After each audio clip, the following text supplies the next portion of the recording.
Bonjour à tous et bienvenue sur le plateau de Bonjour chez vous. Aujourd'hui, nous allons répondre à la question « Un chrétien peut-il avoir besoin de délivrance ?»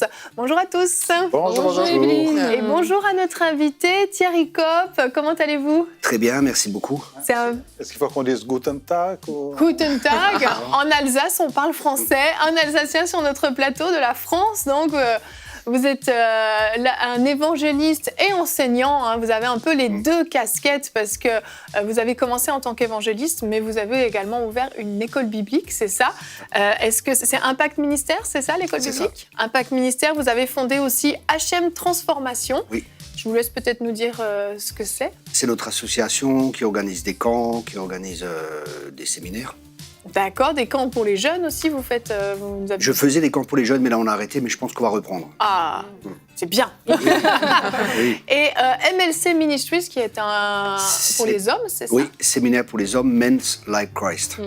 J'ai pris le nom en anglais parce que je travaille en Allemagne aussi, donc ça passe partout. Exactement, c'est ça, votre ministère se passe en France et en Allemagne. C'est compliqué, on est en français, en Allemagne, donc on parle anglais. Ben, anglais... L'anglais est universel, Jonathan. C'était plus simple. Pour ceux qui veulent en savoir plus sur votre ministère, ils peuvent se rendre sur signe-miracle.com pour voir, parce que vous avez une école biblique également par correspondance, en plus que sur place. Oui. C'est ça. Donc aujourd'hui, vous allez venir donc nous apporter la pensée du jour. Vous allez répondre aussi à une question dans Pasteur, j'ai une question. Que veut dire Jésus par cette sorte de démon ne sort que par la prière et par le jeûne? Donc c'est une question de Charles de France à laquelle vous allez répondre. Et puis vous allez nous présenter également votre nouveau livre, dernier livre, mais pas le dernier, hein, mais le dernier sorti du four. Oui, c'est ça. Nadine? Oui, on va parler de son nouveau livre, Sois libre, reste libre. C'est un livre qui se dit un manuel de combat spirituel, de délivrance et de guérison intérieure. Tout ça dans ce livre, on va en parler dans la rubrique Culture et Médias. Exactement. Vous avez de nombreux livres quand même sur ce thème. Hein. Oui. Là, c'est pour ça que c'est le dernier qui est sorti, mais il y en a plusieurs quand même. C'est ça. Et on découvrira tout ça ensuite. Et Aurélie, on terminera l'émission avec la rubrique témoignage. Oui, on a le témoignage de Jasmine de l'Allemagne, une mère qui a vu son fils être libéré. Ah, bah tu vois, de l'Allemagne. Voilà, c'est le thème. Peut-être que vous la connaissez. C'est vrai. Donc Thierry, on va commencer tout de suite l'émission dans la pensée du jour.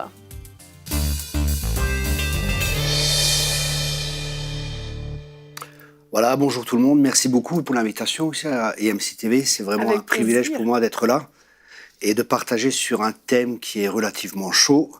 Est-ce qu'un chrétien peut-il avoir besoin de délivrance? Alors, par expérience, je pense que oui, j'en suis même persuadé. Et c'est vraiment un sujet qui est très délicat parce qu'il y a beaucoup qui enseignent qu'une fois qu'on est chrétien, tout est fini, nous on est une nouvelle création, les choses anciennes sont passées. Et c'est vrai, mais c'est comme Dieu il dit à Josué, je vous donne un pays, et il fallait qu'il s'empare du pays. Dieu a donné, mais il fallait s'en emparer. Et à la croix, effectivement, tout a été accompli, mais des fois il y a des droits qui sont là, il y a des choses qui sont là, et c'est à nous de nous en emparer par la foi, et c'est un combat, c'est pour ça qu'il y a un combat spirituel qui est là, mais nous sommes déjà assurés de la victoire, donc ça c'est la bonne nouvelle. Et je vais partager par après différentes expériences et différents témoignages de personnes qui ont vécu des délivrances. Par exemple, la première fois que j'ai pu pratiquer la délivrance, j'étais fraîchement converti, j'avais 3 mois de conversion. J'étais dans une église où on ne parlait pas du tout de ça. Et dans mes temps avec Dieu, je lisais la Bible et je voyais à chaque fois chasser les démons. Puis avec un ami, il y avait une dame qui s'était convertie et on l'a amenée dans une église un soir. Et puis en rentrant, elle est venue avec nous.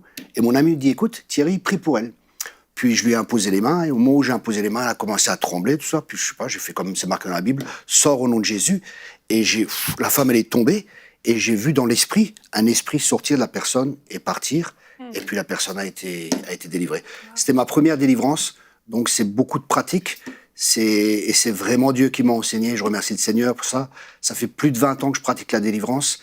Et je vais partager plus tard différents témoignages qui vont vraiment démontrer qu'un chrétien peut avoir besoin de délivrance. Et c'est pas un problème d'avoir un démon, c'est pas un problème d'en avoir un. Le problème, c'est de vouloir le garder, et le problème, c'est de croire des mensonges, parce que l'ennemi est le père du mensonge, et il veut nous faire croire des mensonges. Et le seul moyen qu'on a pour reconnaître un mensonge, c'est la vérité. C'est pour ça qu'après, je vais vous partager différentes vérités. Un chrétien, oui, peut avoir un démon. Merci beaucoup, Thierry. C'est vrai que on a tendance des fois à croire, comme vous le disiez au début de la pensée, que une fois que je nais de nouveau, je suis une nouvelle créature, la Bible le dit effectivement, et je n'ai plus de problème. Donc si j'avais effectivement peut-être besoin de délivrance avant, à ma nouvelle naissance, c'est fini, je suis libérée, je suis transformée et je n'ai plus aucun problème d'ordre spirituel. Mais ça ne fonctionne pas comme ça. On avait fait d'ailleurs il y a quelque temps une émission à ce sujet-là, si vous voulez en savoir plus. On avait parlé de la différence entre l'esprit, l'âme et le corps que vous pouvez retrouver sur le site emcitv.com en replay. On avait parlé de ce sujet-là, parlant justement que, à notre nouvelle naissance, notre esprit, lui, est recréé, est réellement transformé, mais notre âme, notre corps reste inchangé, et il est possible justement qu'on puisse avoir besoin de délivrance. On va regarder notre verset du jour qui est dans Jacques 4 au verset 7. « Soumettez-vous donc à Dieu, résistez au diable et il fuira loin de vous. » Et ce verset concerne des chrétiens, qui sont chrétiens, qui sont nés de nouveau. Et on voit qu'il y a une nécessité de résister au diable. Pourquoi, Thierry, c'est nécessaire de résister au diable alors que justement, normalement, on ne devrait plus trop avoir de problème avec lui? C'est une très bonne question. Et je reviens juste sur un autre verset qui est peut-être aussi important, qui dit « ne donnez pas accès ». Ça parle encore plus de donner accès. Ça veut dire qu'on peut donner accès au diable. Effectivement. Et comme dit, on est dans un combat spirituel. Et comme Dieu, il avait dit à Josué, emparez-vous du pays, ça veut dire que légalement, le pays leur appartient. Mais le diable travaille dans l'illégalité, et c'est exactement ce qui se passe avec nous.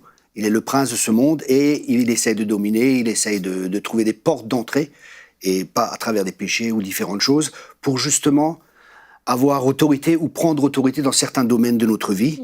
Et là, si on lui permet, si on vit dans le péché, on peut ouvrir des portes, même un chrétien peut ouvrir des portes en vivant dans le péché. Il peut ouvrir des portes, ça ne veut pas dire que si on pêche, une porte est ouverte, mais si on vit consciemment dans le péché, et ça dépend encore des péchés, il y a péché et péché, par exemple des rapports sexuels en dehors des liens du mariage, il n'y a pas de protection, parce que l'alliance du mariage est une protection.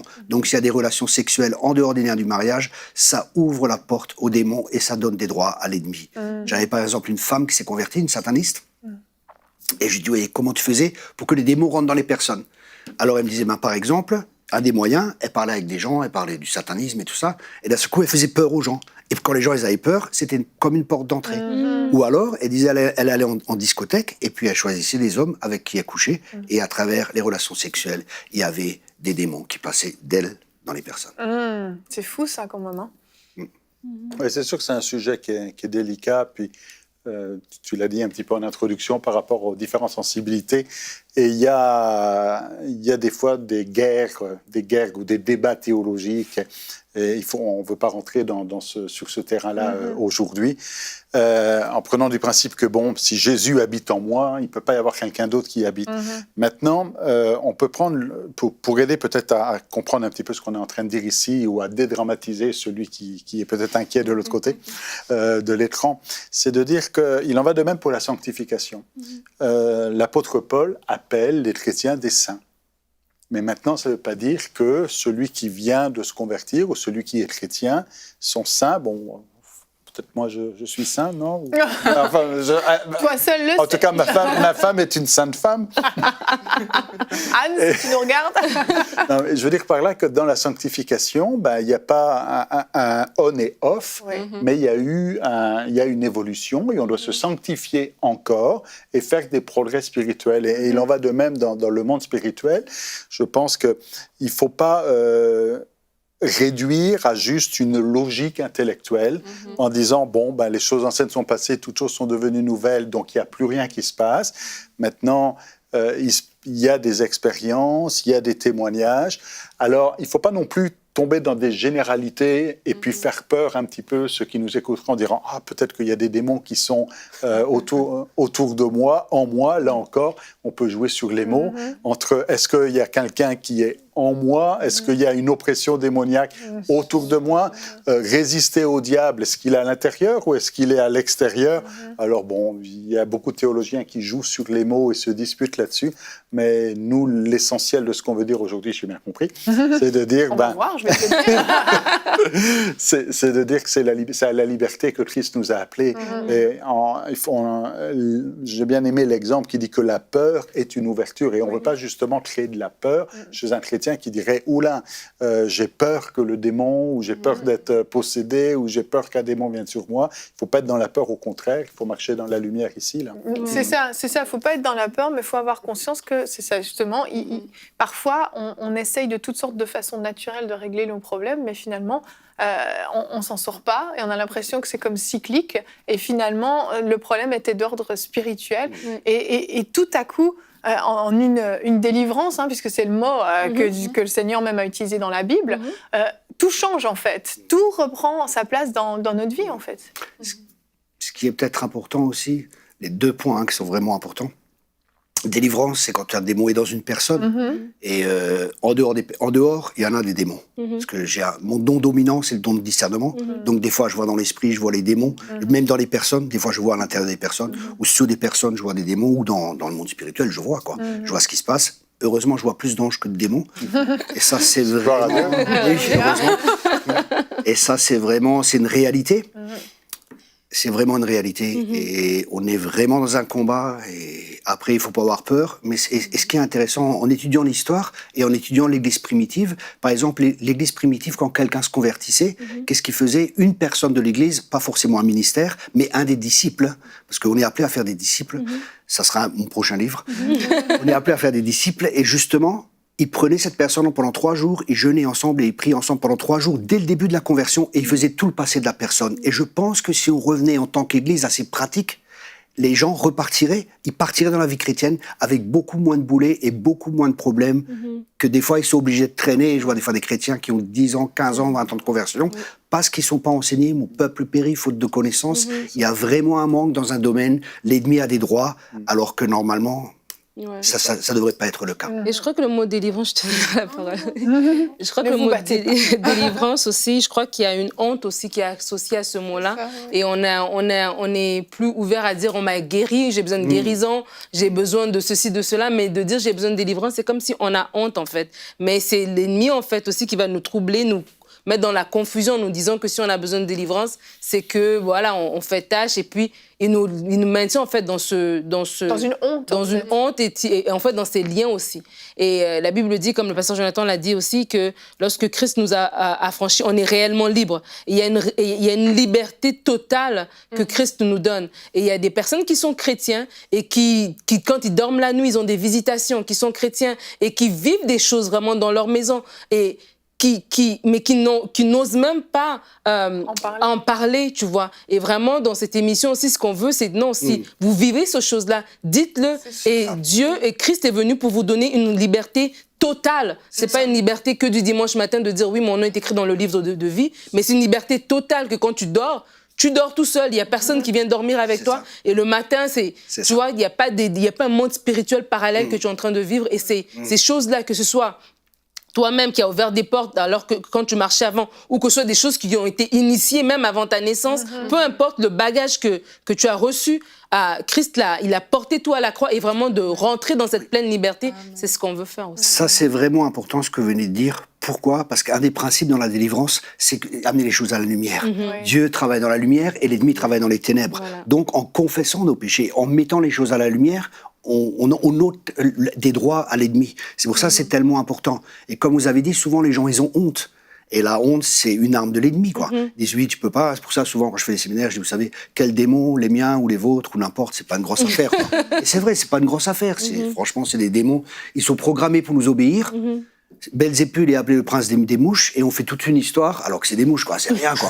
On a autorité. Vu comme ça. Oui, Non, mais souvent, on a des idées, waouh, il y a des démons, il y a ci et ça. J'ai prié pour des satanistes. L'ennemi me disait, par exemple, la personne disait, oui, je suis Lucifer. J'ai fait, allez, c'est bon, sors. Voilà, quoi, il n'y a pas à discuter.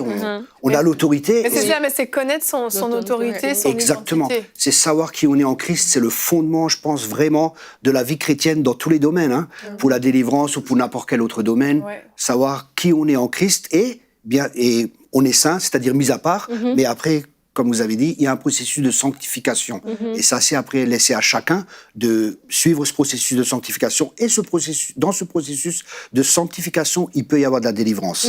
Par contre, je comprends que des gens aussi soient contre, parce qu'il y a beaucoup d'abus aussi dans ce domaine, et ça, c'est vraiment un problème. Je vois des gens qui sont immatures, et ça, c'est vraiment triste, parce qu'ils font de la délivrance, mais ils prennent pas en compte ni le renouvellement de l'intelligence, ni la guérison intérieure. Ils prennent pas les différents facteurs que nous devons prendre en compte, parce qu'une personne, elle peut avoir, par exemple, un esprit de rejet, comme moi, j'avais moi-même un esprit de rejet, j'avais beaucoup de rejet, et je me rappelle, j'étais dans la vente, et chaque client, pendant une journée, j'ai rien vendu. Et j'étais vraiment pas bien. Et je suis allé chez des amis, je dis, écoutez, ça va pas, vous pouvez prier pour moi. Mais Dieu avait permis ça pour que cet esprit de rejet remonte. Et ils ont prié, et ils ont dit, esprit de rejet, quitte-le. J'ai commencé à trembler, et vraiment un esprit est sorti de moi. Mais je devais aussi renouveler mon intelligence et dire maintenant je suis accepté, je suis plus rejeté et j'ai dû vivre une guérison intérieure parce que mes émotions aussi elles étaient blessées. Donc il y a un travail, c'est pas juste de la délivrance, c'est pas juste de la guérison intérieure ou c'est pas juste un renouvellement de l'intelligence, ça peut être plus complet que ça. Et c'est pour ça je pense que c'est vraiment pour les gens qui pratiquent la délivrance, je pense personnellement, je pense que les personnes ont vraiment beaucoup de valeur, que les personnes sont importantes et on ne touche pas aux âmes comme ça, sans être formé et en faisant n'importe quoi. C'est pas un jeu. Exactement. On peut détruire des vies et quand je vois ce qui se passe des fois, je suis vraiment en colère. Et des gens viennent me voir et me disent « Oui, mais cette personne m'a dit que j'ai un démon. » Je dis « Écoutez, vous croyez que Jésus vous dit que vous avez un démon et elle vous laisse comme ça il va vous laisser comme ça? Non. Il va le chasser puis terminer. Mais il va pas mettre un poids et un fardeau et des jougs sur les personnes. C'est terrible. Tout à fait, c'est vrai. Je me rappelle une fois, j'étais allée voir mon pasteur, je me sentais comme oppressée, et puis je lui dis non, pasteur, est-ce que j'ai un démon, ça va pas, etc. Et puis là, il me regarde et tout, il me dit non. T'as pas de démon, etc. Mais je comprends ce que quelqu'un peut ressentir quand la personne croit que voilà, dans ma vie, dans ma situation, mais il y a peut-être un esprit qui me dérange. Mais le point que je veux apporter, c'est de dire, il faut savoir que lorsqu'on prend conscience en fait de notre autorité à nous, mais la peur elle change de camp. Parce que on a peur parfois justement parce que on est ignorant de cette réalité spirituelle que nous on est au-dessus de tout démon, tout prince du monde satanique, etc. Mais dès l'instant où on prend conscience, parce que là, on est en train de faire l'émission « Chrétien peut-il avoir besoin de délivrance ?» Quelqu'un va peut-être se dire « Mais peut-être moi, j'ai besoin de délivrance. Peut-être jusqu'à présent, les choses qui se passent dans ma vie sont d'ordre spirituel et je ne l'avais pas remarqué. Mais dès l'instant où on prend conscience que, mais en fait, peu importe la situation ou le degré, etc., on prend conscience de notre autorité en Christ, mais la peur, elle change de camp.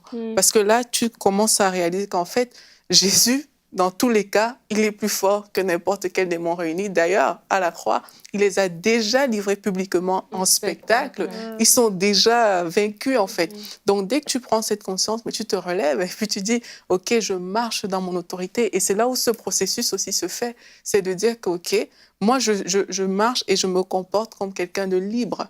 Et si l'ennemi vient pour cogner à ma porte, mais il n'a pas d'autre choix que de dégager avec l'autorité que Dieu m'a donnée. Je n'accepte pas ces choses qui sont dans ma vie, en fait. Amen. Peut-être pour ajouter un point comparé à avant, souvent je dis aux gens, la chair, on la crucifie, les démons, on les chasse, les blessures, on les guérit, et l'intelligence, on la renouvelle. Il faut vraiment faire la part des choses. Parce que j'ai vu des gens qui sont venus chez moi et ils m'ont dit oui, pasteur, j'ai un démon qui m'oblige toujours à coucher avec les femmes. C'est ça, je dis écoute, c'est pas un démon, c'est ta chair que tu là. C'est trop facile. C'est trop facile. Ça, le démon de la gloutonnerie, c'est ça. des kilos. Et le diable, un jour, il est devant l'église, il est en train de pleurer. Et les gens viennent et lui disent mais qu'est-ce que t'as? Et il dit bah ceux qui sont là-dedans, ils me donnent la faute pour tout. Ça c'est un problème des fois, c'est que les gens se déresponsabilisent et qu'ils ont une mentalité de victime. Et ça aussi c'est des choses qu'il faut traiter. Donc la délivrance, c'est un spectre, c'est pas juste, c'est large. C'est large. C'est important d'avoir un équilibre, c'est ce qu'on dit ici, Exactement. parce qu'il y a des abus, et il y a malheureusement trop d'abus. Oh oui. Il faut un équilibre, mais tout en sachant que le diable est un menteur. Et son mensonge va dans tous les sens. oui. Il peut très bien dire à quelqu'un, t'inquiète pas, t'as pas de démon. Le diable est capable de te dire ça. Oui, oui. Ou le diable est capable de dire aussi, t'as des démons partout alors qu'il n'y en a pas, juste pour faire peur et créer la peur. Donc ça prend vraiment du discernement spirituel et que ce soit mis à la lumière par Dieu, non pas par le diable ou des paroles ou des gens qui voudraient faire peur, mais que ce soit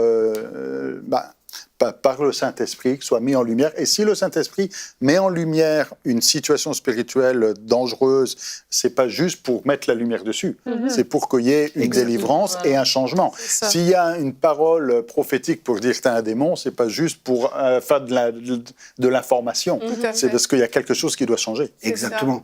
C'est simple. Et notre modèle, c'est toujours encore Jésus. Et on n'a jamais vu Jésus dire à une personne, t'as un démon.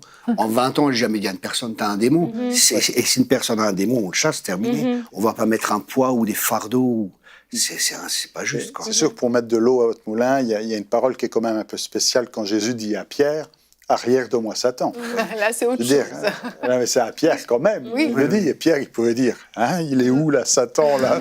C'est moi qu'on appelle Satan dans cette histoire. Bon, parce que il y a ici une influence. Une influence, exactement. C'est ça qu'il faut dissocier aussi, comme on le disait tout à l'heure. Est-ce que c'est externe? Est-ce que c'est interne? D'où ça vient? Et Thierry, rapidement pour conclure cette discussion, il y a peut-être quelqu'un à la maison qui dit, moi, je pense que j'ai vraiment besoin de délivrance, mais qu'est-ce qu'on peut conseiller à ces gens? Qu'est-ce qu'ils peuvent faire? On dit qu'il y a de l'abus dans certains domaines. Qu'est-ce que vous conseillez aux gens qui diraient « j'ai besoin de délivrance » ? C'est une bonne question. Déjà, il y a plusieurs critères pour savoir si vraiment on a besoin de délivrance. Par exemple, un des critères, si c'est plus fort que moi. Parce que Dieu nous a donné l'autorité sur tout. Donc, s'il y a quelque chose qui est plus fort que moi, il est fort possible. Je dis pas, je vais pas mettre de joug sur qui que ce soit, mais il est fort possible qu'il y ait besoin de délivrance. Alors, si vous avez besoin de délivrance et que vous êtes en France, vous pouvez me contacter. J'ai plusieurs équipes, des gens que je forme, vous pouvez aller les voir. Sinon, venez à nos séminaires. Ou sinon, vous trouvez des gens. Je prie vraiment que Dieu lève de plus en plus, parce que c'est ce que Dieu met beaucoup à cœur, c'est de faire des disciples. Et je pense que chaque disciple, il chasse les démons, il guérit les malades, et puis voilà, quoi. C'est la vie chrétienne normale. Chaque chrétien devrait pouvoir chasser les démons. La moisson est grande, mais les ouvriers, malheureusement... Effectivement. Et vous faisiez référence à l'histoire de l'Église. Je vais citer Anne Berceau, si vous la connaissez. Elle m'a dit, en fait, qui cite Athanase, donc, qui est un des pères de l'Église, qui pouvait dire que le jeûne vient à bout de tous les démons. Donc, jeûner est déjà une très bonne, c'est une merveilleuse transition, Jonathan Berceau. Je ne sais pas si c'est volontaire, mais ça nous emmène à la rubrique Pasteur, j'ai une question. Justement, Thierry, Charles de France veut savoir qu'est-ce que veut dire Jésus par « cette sorte de monde ne sort que par la prière et par le jeûne ». On retrouve cette phrase-là dans Matthieu 17, 21. Qu'est-ce que Jésus voulait dire? Alors, d'après Jonathan, le jeûne est efficace. C'est Athanase, c'est pas moi. Oui. Ok. Pour répondre à cette question, je crois qu'il faut... C'est vraiment important de prendre le contexte et de voir dans tout le contexte pourquoi Jésus dit cela et ce qui est réellement dit. L'histoire, c'était que ses disciples y reviennent et qu'ils n'ont pas réussi à chasser un démon. Et que fait Jésus? Il leur dit pas, c'est pas parce que vous n'avez pas jeûné, c'est pas parce que vous n'avez pas prié. Il dit, c'est à cause de votre incrédulité. Et le problème, c'est ni le jeûne, ni la prière. Le problème, c'est l'incrédulité. Puis après, il dit, le remède pour le manque de foi, c'est-à-dire pour l'incrédulité, pour avoir de la foi, parce que quand on jeûne, normalement quand on jeûne, on va pas au cinéma ou on va pas se promener en ville. Quand on jeûne, c'est pour lire la parole, c'est de prendre du temps avec Dieu, et on prie, et où on lit la parole. Donc, il y a une sensibilité plus grande et une réceptivité plus grande aux choses du Saint-Esprit. Il y a une réceptivité et une sensibilité plus grande au monde spirituel. Et la foi vient de ce que l'on entend. Et là, mais par exemple, je crois qu'il y a des gens qui enseignent ça, qui disent oui, mais ce démon, il part que par le jeûne et la prière. Imaginez-vous, vous êtes en train de faire une délivrance et le démon, il vous dit oui, mais je pars que par le jeûne et la prière. Qu'est-ce que vous allez faire? Ou vous avez jeûné 8 jours, il vous dit non, mais t'as pas jeûné qu'un jour, il faut jeûner 15 jours. C'est comme de nouveau, c'est comme si nous faisions. Alors qu'on dépend de Dieu. Dieu travaille par le moyen de la foi. Et c'est notre dépendance à Dieu. Et j'ai prié pour des satanistes, mais pas une personne ou deux. J'ai pas jeûné, j'avais pas un temps spécial de prière. Il y avait rien du tout. Je suis allé et puis je compte sur Dieu. Je compte pas sur mes capacités. Et on doit compter sur Dieu. Et ça aussi, je pense qu'il y a des fausses doctrines qui peuvent être là. Et ça peut lier des gens ou ça peut empêcher des délivrances si le démon dit oui, mais il faut prier plus, il faut jeûner plus, ou que j'en sais. C'est pas une question de jeûne, c'est une question de foi. que tout est accompli, comme vous avez dit à juste titre, merci beaucoup. Tout est accompli et on vit dans la victoire et on marche dans cette victoire. Oui, amen, amen. Ce qui est intéressant dans cette histoire, ce que j'aime bien dans cette histoire, quand Jésus descend de la montagne, c'est la montagne de la transfiguration quand même, quand il descend, les disciples n'ont pas réussi à chasser le démon, mais ils sont en train de faire quoi? Ils sont en train de discuter avec les chefs religieux. Donc finalement, ils sont en train de faire de la dispute théologique au lieu de prier. Et c'est ça aussi cette réponse, en disant, si au lieu de discuter là, et de faire de la haute théologie avec les chefs religieux, vous étiez en train de prier pour cet homme, le démon serait parti. C'est pas de dire, il faut une certaine quantité, parce que sinon, qui serait suffisant pour il faut un diplôme de... Non, c'est Jésus. Oui. Mais... il y a le contraste entre le début du passage où ils sont en train de discuter théologie et Jésus qui leur dit, au lieu de discuter... Parce que finalement, en discutant théologie, ils détruisent la foi plutôt que de la construire. Parce que cet homme qui est venu vers Jésus, je prends un peu de temps, désolé, mais cet homme qui est venu vers Jésus, il est venu parce qu'il croyait que Jésus allait délivrer son fils. Bien sûr, oui. Mais après avoir discuté avec les disciples, il dit, si tu peux. Donc du coup... En parlant aux disciples, ils ont moins de l'incrédulité là. Du coup, ils ont moins de foi après avoir parlé aux disciples. J'espère que quand on parle aux chrétiens, on n'a pas moins de foi après que ce qu'on avait avant. Et Jésus leur dit non, il y a un problème là. Il faut s'il y a de la prière, s'il y a dans Matthieu c'est la prière et le jeûne, dans Marc c'est la prière seulement. Mais s'il y a la prière, s'il y a cette communion avec Dieu, si vous avez en d'autres termes les yeux fixés sur Dieu plutôt que regarder d'expliquer le pourquoi du comment de la possession démoniaque, eh bien, ça marcherait mieux. Oui, effectivement. Je pense peut-être aussi ce qui est important, justement, en ce cas-là, parce qu'on retourne de nouveau sur les œuvres, alors que tout est grâce. C'est ça. Les séminaires de délivrance, il y a des centaines de personnes qui viennent, des gens me demandent, oui, tu as jeûné combien de temps? Je n'ai pas jeûné. Ils s'imaginent des longues heures de prière. Je crois que la vie chrétienne, c'est une communion constante avec Dieu. C'est pas des temps spéciaux où on prie pendant 1 heure le matin et puis toute la journée, on oublie Dieu. Quoi. C'est une vie avec Dieu. C'est une communion avec Dieu. Et je crois que ça, c'est de nouveau, entre le légalisme et la grâce, tout est grâce. S'il y a des miracles, c'est la grâce de Dieu, c'est parce qu'il aime les gens. Et nous, on est simplement par la foi, on se laisse utiliser, on est juste des instruments que Dieu utilise, et sa grâce coule à travers nous, on se connecte à lui. Sa main nous tend la grâce, elle nous donne les capacités, et par la foi, on prend ces capacités, et on y va, et puis voilà. Quoi. Amen. Merci beaucoup pour cette réponse en duo, du coup. Donc, pour résumer, la prière et le jeûne sont d'excellents remèdes contre l'incrédulité. Voilà. Après, c'est bien de jeûner et c'est bien de prier. Bien entendu, ça nous connecte à Dieu. Oui. Effectivement, merci beaucoup. Merci. Si vous avez des questions, vous pouvez nous écrire à l'adresse pasteur@emcitv.com. Nous allons maintenant découvrir notre livre de la semaine dans la rubrique Culture et Médias.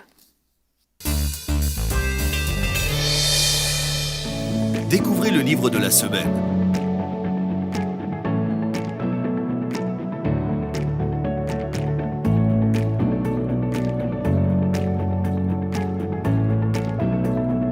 Disponible sur emciboutique.com. Alors, cette semaine, le livre « Sois libre, reste libre » de Thierry Kopp. On parlait avant le début d'émission qu'il a 14 livres déjà, 15, bientôt 16. Il nous a annoncé déjà une primeur d'un prochain livre à venir. Et oui, on voit qu'il y a marqué tome 1, donc il y a un tome 2 qui va arriver. En plus, je crois que pendant toute la discussion, on a pu sentir vraiment tout l'héritage, en tout cas la richesse, le bagage de son ministère, de tout ce que vous avez apporté, tout ce que vous avez vécu, tout ce que Dieu vous a permis de voir en fait au travers de vos années de ministère. Et ce livre ici, en fait, c'est un livre, il dit, comme j'ai dit au début, c'est un manuel de combat spirituel, de délivrance et de guérison intérieure. Et ça, vous l'avez déjà dit par rapport à la délivrance, mais dans le livre, on va en parler un petit peu de quoi le livre parle. Vous dites en fait aussi que la vie sans Dieu, c'est une de vos devises, que la vie sans Dieu, c'est une vie ordinaire. Et lorsque Dieu entre dans notre vie, elle devient extraordinaire. Il est l'extra qui se rajoute à l'ordinaire. Donc, nous devenons non seulement libres, mais nous restons libres, nous grandissons dans cette liberté. C'est ça. Et je laisse développer là-dessus. C'est ça. J'ai écrit ce livre pour plusieurs raisons. Je vois qu'il y a vraiment des besoins dans le corps de Christ, justement des besoins d'enseignement. Mon peuple périt, faute de connaissances, et l'onction de l'enseignant va briser le joug de l'ignorance. Amen. Donc c'est vraiment important qu'il y ait de l'enseignement. Et justement, dans ces thèmes, sois libre et reste libre, je crois que dans le combat spirituel, c'est une chose d'être libéré, et c'en est une autre de rester libre. Parce qu'on doit d'abord s'emparer du terrain, et après il faut le garder, le terrain. Ça, c'est 2 étapes différentes. Et en même temps, ce livre c'est vraiment des fondements pour la foi. Par exemple, il y a un chapitre qui est consacré à la Seigneurie de Jésus-Christ. Et je me rappelle d'un cas précis qui m'a vraiment choqué. C'était un jeune qui fait partie d'une grande église. Après, c'est pas que l'église soit mauvaise ou pas, hein, mais c'est pour dire, il allait tous les dimanches à l'église. Il y avait une cellule de l'église chez lui à la maison. Et il vient en relation d'aide. Et je discute avec lui, et le Saint-Esprit me dit, demande-lui si je suis son Seigneur. Et je dis est-ce que Jésus est ton Seigneur? Et là, il se met à pleurer, non, Jésus n'est pas mon Seigneur. Oh. Et des fois, les gens, on annonce un salut, mais on n'annonce pas que Jésus-Christ est Seigneur. Oui. On annonce Jésus comme Sauveur, mais pas comme Seigneur. Et ça, dans ce cas-là, ça a créé des problèmes, parce qu'il avait beaucoup de problèmes, mais le problème, c'est qu'il n'avait pas accepté la Seigneurie de Jésus-Christ. Donc j'ai consacré un chapitre de ce livre à ce qu'est réellement la Seigneurie de Jésus-Christ, et que c'est vraiment... Colossiens, verset 18, nous dit que c'est l'objectif de Dieu, que tout soit mis sous la Seigneurie de Jésus-Christ. Et dans ce chapitre, dans ce livre, je partage sur différents objectifs que Dieu a. Amos 3:3 dit, est-ce que deux hommes peuvent-ils marcher ensemble sans être en accord? Et pour marcher en accord avec quelqu'un, on doit connaître ses buts et ses objectifs. Et ce livre, justement, il va vous aider à connaître les buts et les objectifs de Dieu pour que vous puissiez marcher avec lui, pour que vous puissiez devenir tout ce qu'il a prévu que vous deveniez, de plus que vainqueur. Amen. Wow, Et dans le livre, justement, vous parlez beaucoup de l'importance de renouveler l'intelligence. Vous l'avez dit, Oui. ça fait partie de vos 4 créneaux. L'importance de renouveler l'intelligence, de renverser les forteresses, en fait. Tout à fait. Ça, c'est vraiment Jésus a dit, vous connaîtrez la vérité vous affranchira, ou d'autres versets, la vérité vous rendra libre. Et je crois que le combat essentiel qu'il y a, c'est le combat contre la vérité. Par exemple, dans Ésaïe, il est dit, il n'y a plus de vérité sur la place publique. Aujourd'hui, on voit tout ce qui se passe dans le monde, et on voit tout le monde qui essaye, avec plusieurs critères qui sont là. Oui, aujourd'hui, le mariage, c'est plus tellement important, et ainsi de suite. Et c'est nous, en tant qu'Église, parce que c'est ça qui va nous garder, c'est la vérité. Et cette vérité, c'est une personne, c'est Jésus. Et c'est vraiment le combat qui est là. C'est le combat entre la vérité et le mensonge, entre la lumière et les ténèbres. C'est vraiment un combat spirituel. C'est pour ça que c'est tellement important de connaître la vérité, parce que la vérité, c'est le seul moyen qui nous permet de reconnaître un mensonge. On ne peut pas reconnaître un mensonge si on ne connaît pas la vérité. Et sa parole est la vérité. Amen. Et vous avez un chapitre aussi dedans, juste pour terminer, qui parle aussi de l'importance de l'amour, en fait, pour le chrétien, que le chrétien est ancré dans l'amour. Ah, c'est ça. Ça, c'est vraiment tellement important, parce que la parole de Dieu, elle dit que tous les enseignements sont là, justement, pour grandir dans l'amour. Et je crois vraiment, le fondement, c'est le Père. Connaître le Père, c'est ce qui a changé le plus ma vie. Connaître l'amour du Père, parce que les gens qui aiment le plus, c'est les gens qui savent aimer. Et de savoir qu'on est aimé inconditionnellement de Dieu, c'est déjà une grande libération. Il y a beaucoup de guérisons qui se font, beaucoup de guérisons intérieures, d'avoir ce fondement. C'est pas un des fondements, c'est le fondement. Jésus est venu pour nous amener au Père, et c'est vraiment important de connaître le Père. Et ce livre vous aidera à tout cela. Amen. Donc, Excellent. un livre bien complet, Oui, présenté par l'auteur lui-même, c'est extraordinaire.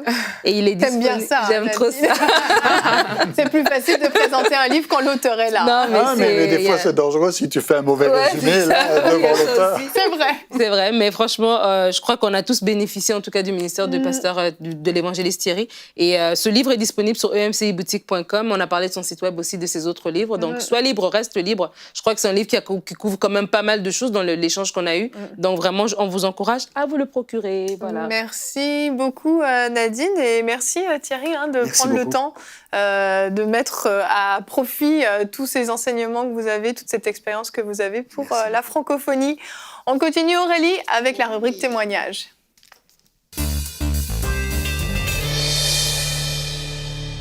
Donc Aurélie, tu nous amènes en Allemagne. C'est ça, pour suivre le témoignage de Jasmine de l'Allemagne. En fait, son fils souffrait un peu dans la nuit. Elle dit qu'il avait des paralysies du sommeil et il sentait des présences dans sa chambre. Donc, elle ne savait pas vraiment ce que c'était, mais ils ont compris en fait que des mauvais esprits étaient en train de gâcher la vie et les nuits de leur fils. Et elle dit qu'un jour, après avoir regardé l'émission Prière inspirée, en fait, Jérémy et Gwen ont fait une émission qui s'appelle 28 minutes de prière pour briser les attaques sataniques. Donc, j'encourage les personnes qui nous écoutent vraiment à écouter cette émission. Je l'ai écoutée pour préparer l'émission et c'est vraiment extraordinaire. Et en fait, alors qu'elle était en train de suivre l'émission, elle dit pendant qu'il priait, je suis allée dans la chambre de mon fils et je priais en même temps que lui. Et à ce moment-là, elle a ressenti une sensation très bizarre, comme si dans la chambre, il y avait vraiment des esprits méchants. Donc, tout ça, elle a vécu pendant ce temps de prière inspirée. Et elle dit que, au départ, elle était effrayée parce qu'elle ne savait pas trop ce qui se passait. C'est souvent l'attitude que les personnes peuvent avoir lorsqu'on sent une manifestation démoniaque de prime abord. Ouais. Ça peut faire peur. Mais elle dit, j'ai senti au fond de moi comme une force intérieure qui me disait, n'aie pas peur, je suis là. J'ai commencé à ordonner à tout esprit impur et satanique de quitter le corps et la chambre de mon fils dans le nom tout-puissant de Jésus-Christ. Et elle dit qu'alors qu'elle a juste pris cette conscience qu'il ne faut pas avoir peur, parce que c'est vraiment aussi une clé lorsqu'on veut parler à des esprits méchants. Elle a pris conscience qu'il ne faut pas avoir peur. Elle a ordonné à l'esprit de dégager. Et là, elle dit qu'elle s'est sentie même elle-même courageuse. Elle a senti l'autorité, en fait, de Dieu qui est venu sur elle. Et là, en fait, tout s'est arrêté. Et là, elle bénit le Seigneur pour EMCI TV. Elle dit vraiment, elle se sent beaucoup plus forte. Elle a ressenti la présence de l'Esprit de Dieu en elle. Elle a même pu parler en langue pour la première fois suite à ça. Ça a été vraiment comme un déblocage dans sa vie. Wow. Et puis, elle dit qu'elle continue à ressentir la présence de Dieu. Et elle parle aussi de son mari. Elle dit, mon mari qui ne croyait pas à ce genre d'émission m'a demandé de vous dire qu'il voulait aussi une prière pour lui. Il a vu le changement dans la vie de son fils. Donc vraiment, ça a marché dans cette famille-là. On croit que la puissance de Dieu est vraiment là pour libérer toutes les personnes qui sont sous le joug des emprises démoniaques. Waouh, c'est merveilleux. Thierry, rapidement, j'ai une pensée pour d'autres parents qui auraient justement des défis comme cela avec leurs enfants. Les parents peuvent prendre autorité comme l'a fait Jasmine? Exactement, c'est une très très bonne question parce que vraiment les parents, ils ont l'autorité. Ils ont l'autorité naturelle et l'autorité divine et je conseille et j'encourage tous les parents. Moi, je prie avec mes enfants tous les jours, je leur impose les mains, je prophétise sur eux, je partage des paroles, je les encourage. C'est vraiment un rôle important et pas juste les parents, j'aimerais préciser, parce que des fois, je vois que c'est la mère qui fait cela, mais dans la Bible, on voit vraiment, c'est un rôle important pour le père, parce que je vois des fois des enfants, ils disent, oui, mais l'église, c'est des trucs de bonnes femmes, excusez-moi du terme, mais c'est des fois ce qui se passe, alors que le père est vraiment important, c'est vraiment une autorité dans la maison, et c'est lui qui est responsable de l'atmosphère, qui est responsable de tout cela dans la famille. Donc vraiment, je vous encourage vraiment. Priez pour vos enfants. Amen. Super. Et il y a une place aussi pour les grands-pères et les grands-mères. Oui, aussi. Ça, c'est les armes secrètes de Dieu. C'est vrai, c'est très puissant quand les grands-parents se lèvent aussi pour intercéder pour leurs enfants, leurs petits-enfants. Tout à fait. Merci pour ce beau témoignage, Aurélie. Moi, ça me fait toujours énormément plaisir quand je vois quelqu'un qui saisit son autorité, en fait. Parce que c'est une révélation, en fait, qu'elle a eue. Et puis, c'est souvent ce dont on a besoin. On se fait marcher dessus par le diable. Mais on ne devrait pas. C'est pas normal qu'on se fasse marcher dessus. Mais soit, parfois, il y a une espèce de passivité où on est dans une faiblesse, on se sent victime. Et dans certains cas, c'est juste de l'ignorance. On ne sait pas, en fait, contre qui on doit lutter. Et j'espère qu'aujourd'hui, vous avez pu saisir vraiment des clés dans cette émission pour pouvoir justement mieux comprendre que vous n'avez pas à subir, vous n'avez pas à être une victime des plans machiavéliques du diable. Vous n'avez pas à subir parce que justement, comme vous êtes chrétien, on parle à des chrétiens, vous êtes chrétien, vous avez reçu cette autorité, vous n'avez pas à continuer à être sous le joug de l'ennemi. Vraiment, il faut vraiment saisir ça. Vous avez la possibilité d'être pleinement libre. Et comme Nadine l'a dit, c'est pas une honte. Moi, je peux dire, j'ai vécu une délivrance au début de ma vie chrétienne. Un mauvais esprit a été discerné sur moi. J'ai été délivrée instantanément. Ça a été une affaire classée. Et ça a changé des choses dans ma vie. Je ne savais pas que j'avais un problème à ce niveau-là, mais j'ai vécu cette délivrance. Et j'en ai pas honte. Au contraire, je dis gloire à Dieu parce que dans ces moments-là, on est comme justement une victime, on ne sait pas quel est notre problème, mais dès le moment où on discerne, là, on devient un combattant, un guerrier, puis on ne se laisse plus marcher sur les pieds. Et Thierry, demain, vous allez être encore avec nous parce que justement, on veut rentrer dans ce combat spirituel. Nous allons voir demain justement comment fonctionne le combat spirituel. Ce sera avec une rubrique conseil du coach que vous allez faire. Vous allez nous donner des clés. Notre thème sera soit libre des oppressions. Donc si vous souffrez d'oppression, vous connaissez des personnes dans votre entourage qui souffrent d'oppression, demain, on va tenter de vous donner des clés pour rentrer dans ce combat spirituel et justement ne plus vous laisser marcher dessus. Donc merci beaucoup Thierry d'être venu sur le plateau de Bonjour chez vous. On se retrouve demain. Allez, bonjour chez vous.